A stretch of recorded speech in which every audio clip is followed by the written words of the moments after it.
being crowned the first ever World Power Standing Tennis Champions in doubles was really, really special and just will always be with us. Imagine what it would have been like if we had it years ago. If you could replace my arm, I would run away so I could carry on playing para standing tennis. We're here to grow the sport for the next generation. Yeah, cheers, bloody hell.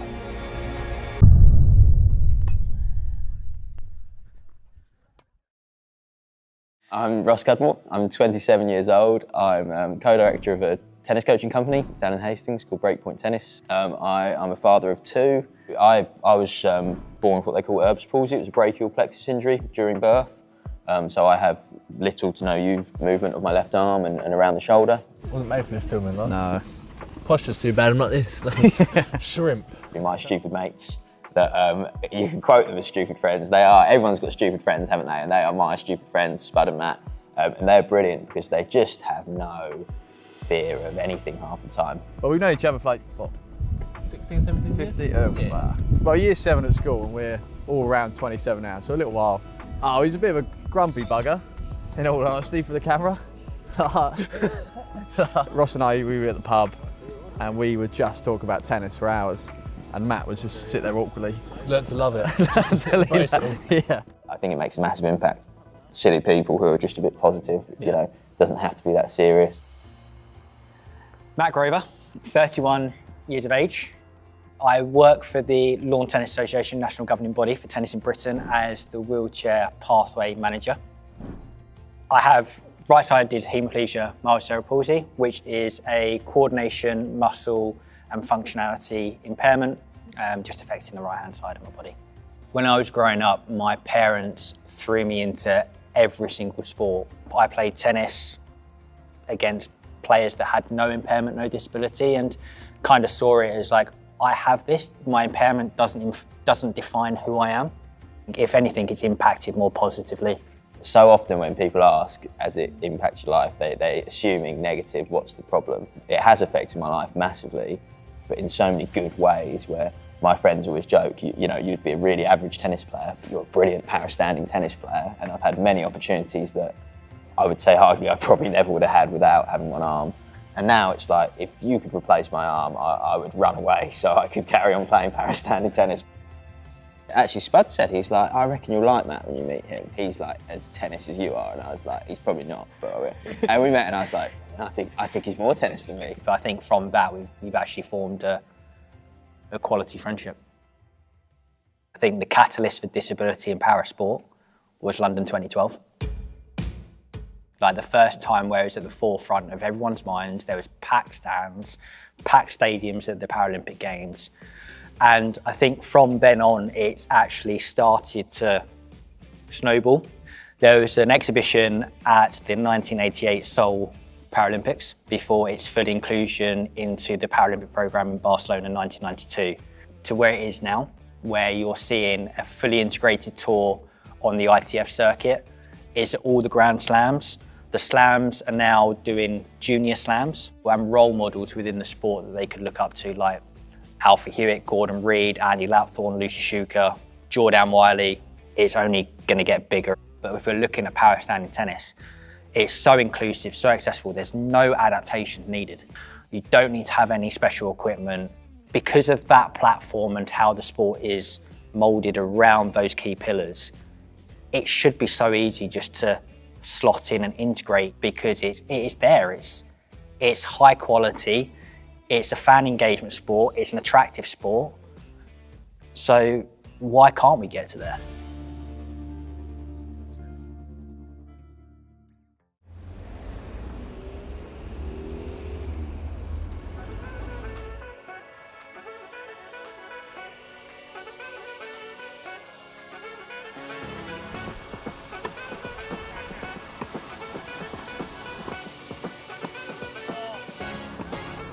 So we're here at Lee Valley Hockey and Tennis Centre.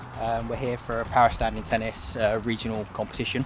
It's the second one of the year, and it's kind of building the portfolio of domestic competitions across Great Britain into the lead up of the international events in the summer.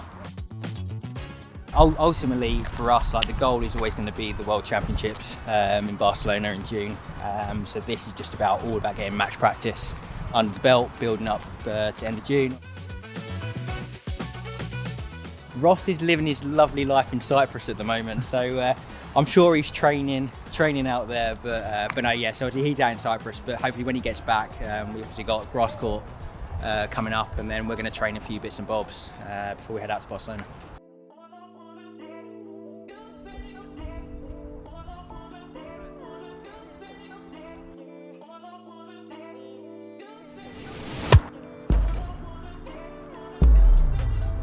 He's all right, this guy.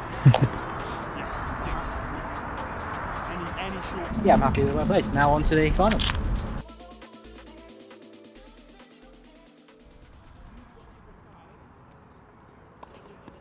In his growing up, he travelled a lot across the countries playing different matches and that, but now he's got older and he's moved this side of the river.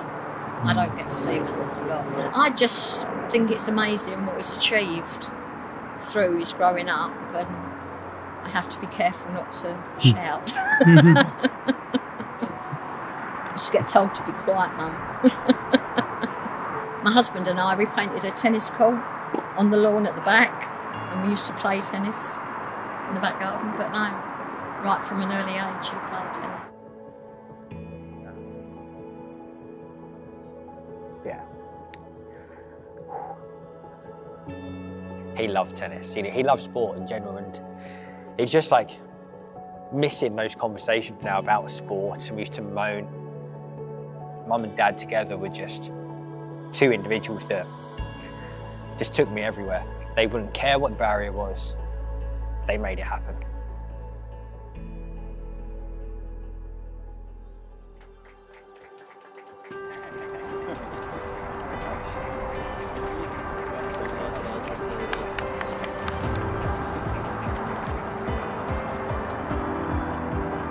I'm just waiting for the checks. They're not coming. They're not coming just yet. Yeah, no, obviously just come away with the win. Really confident, obviously builds confidence now going into the next few weeks. Yeah, the next one's going to be on grass. It's going to be interesting to, when you train on clay, to then go to grass. Yeah, thanks guys. See you soon.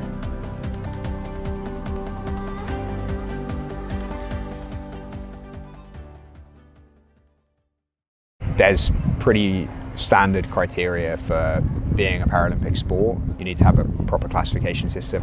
There's arguments about where you draw the line between different categories and which types of disabilities should play together so that the playing field is as level as possible. In parastanding tennis right now, we use the para-badminton system. So that's already a Paralympic sport. So they've done all of their research to get to this stage. For us, we're in the process of figuring that out now. We have 4 categories, 1, 2, 3, and 4. Category 1 is people who are the most mobile, and category 4 is people who generally are the least mobile. So category 1 is people who are missing one arm and otherwise have no other impairment. So that means that they're going to get around the court really easily, relatively speaking, or basically the same as a mainstream player. Category 2 is people like me, so I'm a below knee amputee on one side, and that means that I can still get around the court pretty well, and in my upper body I can serve much more normally, so that makes it a little bit easier there. Categories 1 and 2 both play with 1 bounce. When you get to category 3 and 4, both of those two play with 2 bounces. That's the only difference in rules from mainstream tennis. So category 3 would be people who are above knee amputees. So that means it's a lot harder to get around if you don't have a knee. So that affects your mobility. And 4 would be people with short stature, dwarfism, and so on.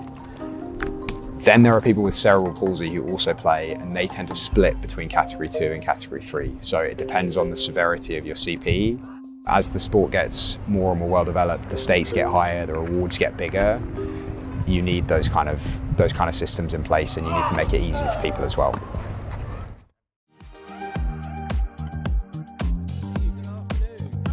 Here today at Surbiton Racket Fitness Club for the first ever parastanding tennis tournament on grass. A club like Surbiton with a bit of history makes it all a bit more fun. This will be a good test for us this weekend. There's a big turnout, lots of players.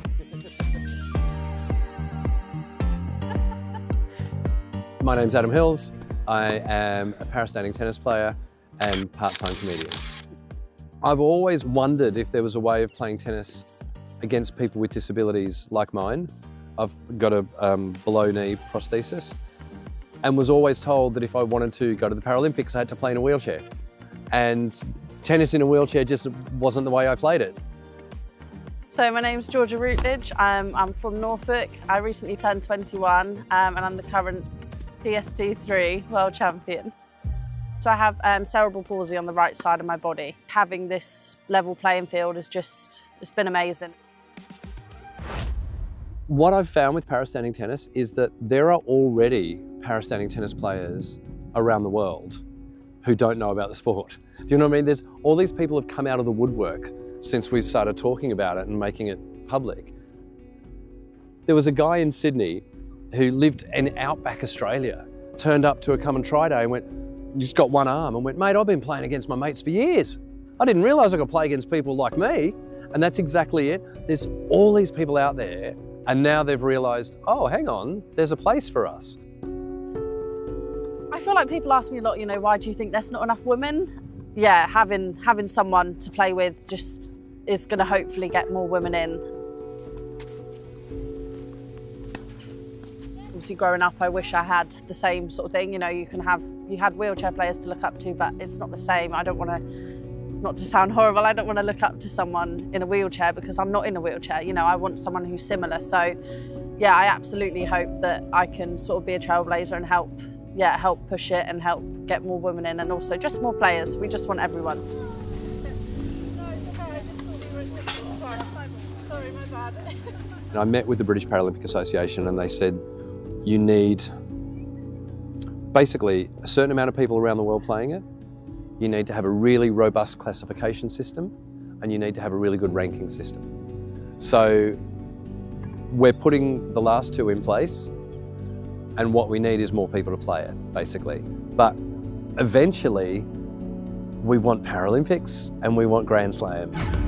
And in order to do that, you need like the governing bodies of each country to adopt it and get on board. The ITF have just issued a memorandum of understanding saying they'll support parastanding tennis. I really think this sport could be huge.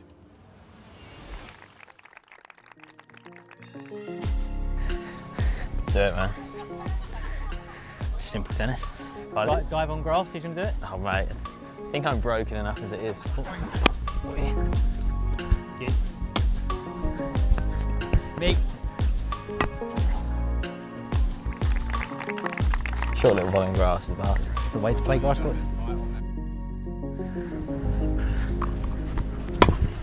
Oh, yeah. Yep. Yeah, nice shot. Too bad.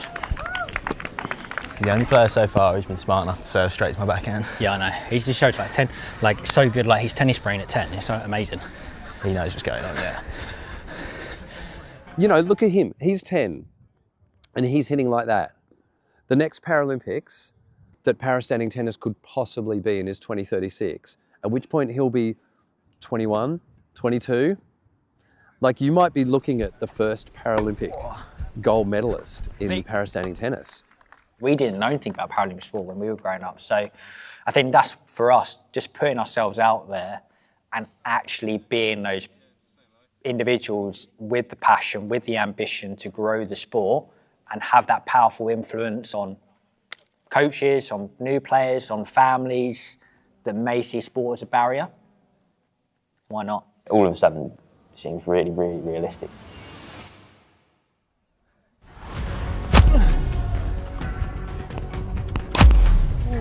That one? Yeah. Oh. Oh.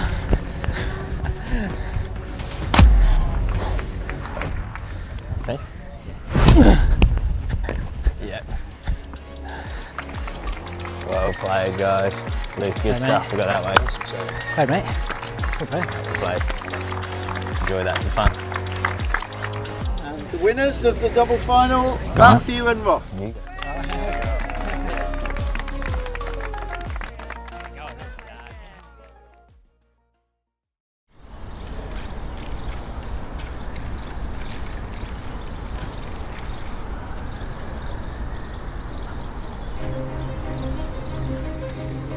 At the elite level, you don't come here for a jolly. Like, you don't come here just to like have some fun in the sun.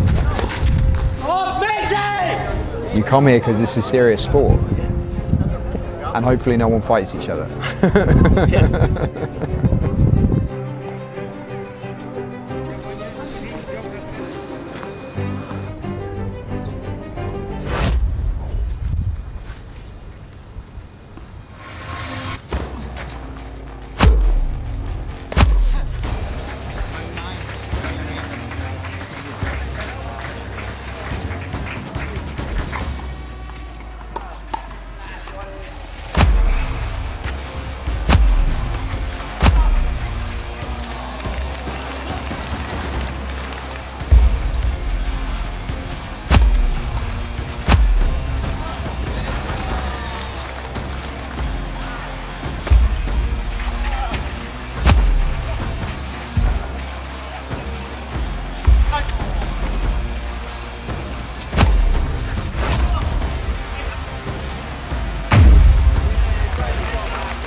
But my other biggest rival is Mr. Ivan Korekchuk.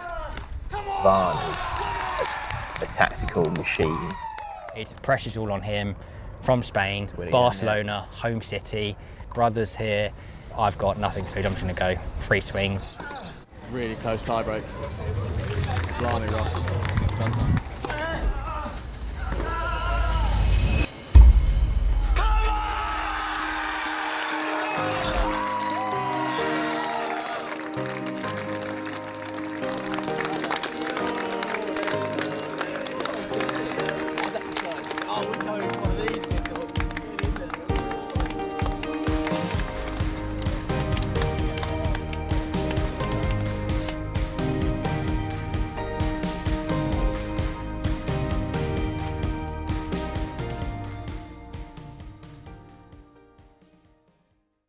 Right, Matt, why are we here today?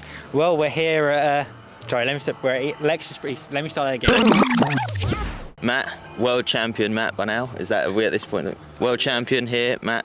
Why are we here today at Eastbourne? Yeah, so we're here today at Lexus Eastbourne Open. We're doing a bit of a demonstration of power standing tennis and with 2 other wheelchair players, and then we're doing a come and try. So if there's anyone that wants to come and have a go at wheelchair tennis, they're more than welcome to come down. And then this guy is doing the coin toss on centre court for the second match. How are you feeling about that, Ross? I admit, probably more nervous than any of the tennis so far.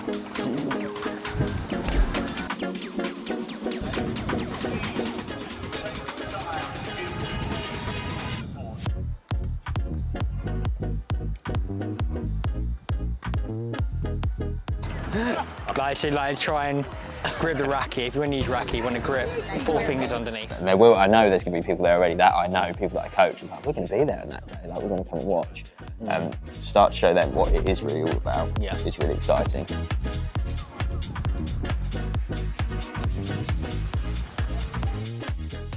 I go on to do the coin toss, grab something to eat, try not to panic. It's not like it's in the middle and we're looking back this way. Easy. This way. All good, simple.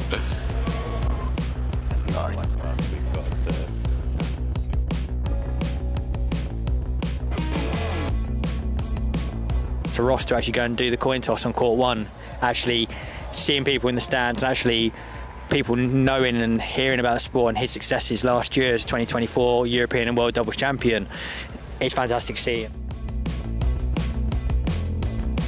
I think the come and try and people just walking by and actually just seeing power standing tennis and actually asking questions as well, being really curious about the actual sport is fantastic to see.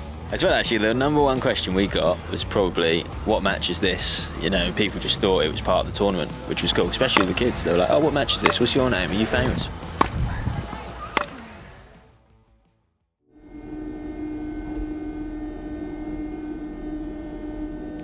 Winning this year, like, it's beyond my wildest dreams. Like I said to myself in the baseline at 7-2, I went, do you know what? Have a swing, see what happens, and to win it 10-7, one of the best experiences I've ever been a part of. All eyes on now defending our doubles title. I want the title for Ross. I want us to go back to back.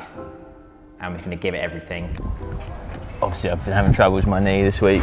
The singles was a lot of running, a lot of moving. First doubles when I actually played, it was terrible, and I was in pain the whole time. So we'll see. Ross has got a slightly dodgy knee that he hasn't been complaining about all day.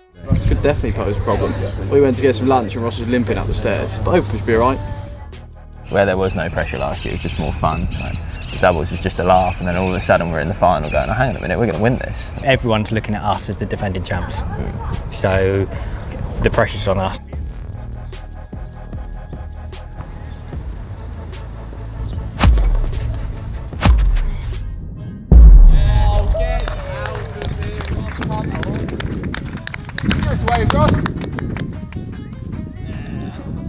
I think just so much more confidence in it, and I have more fun playing doubles, so I prefer it. When you go to a World Championship, like, you go to win both. No one's going to remember and say you're a singles world champion, doubles world champion, you're just a world champion. And yes, it's more pressure when you're on the court with the partners to feel like you don't want to let them down. What's interesting about para-standing tennis is that it is a level playing field. Physically, you're playing against people like you, but it's also a level playing field emotionally, because you're not turning up as the one guy who looks weird. You know, Alex Hunt, he was top 2,000 in the world, able-bodied. He's the only person with a limb difference to get an ATP point. And he turned up at his first para-standing tournament and went, oh my God, this is the first time everyone's not looking at me. He said, this is the first time I've turned up to a tournament and I'm like, how does that guy serve? And how do they serve? What ends up happening is it's a level playing field on the court and off the court.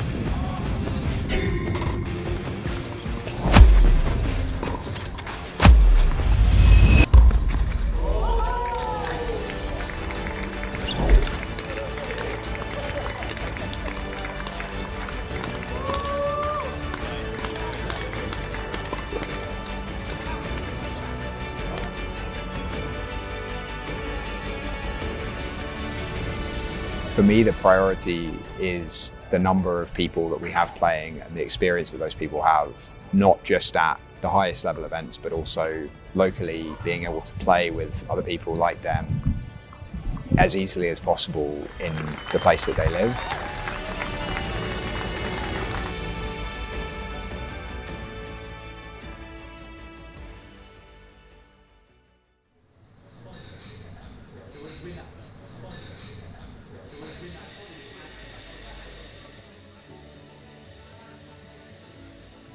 Won't talk about where you got the kids to come over to me and say, go and ask him about 9-8 or... Yeah, ask him about match point in the final. Yeah.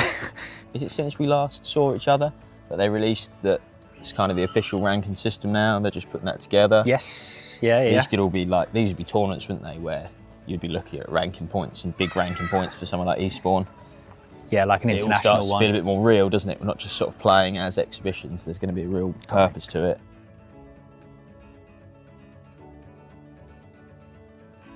I mean, there's been quite a few good things, amazing things in the last year, especially, I mean, you've won a World Championship and we made another final, which was unbelievable. Yeah. We lost, but we made another final, which was brilliant. I think it just shows where the sport is going. It's great that we had more coverage this year of the World Championships. We had SBS in Australia covered it and posted bits. Yeah, we had Nicky with the BBC this year. Yeah, he did an interview, didn't he? Yeah, he did an interview. How proud would you be, Nicky, if you saw para-standing involved at a Paralympics one day? That's the dream. For so many of us, we understand that this is going to be something for that next generation. We need to reach so many more people. There are so many people out there who have these similar disabilities, love tennis, want to get involved, but maybe just don't know this exists yet. I think we could be really proud of everything that's happened so far this year.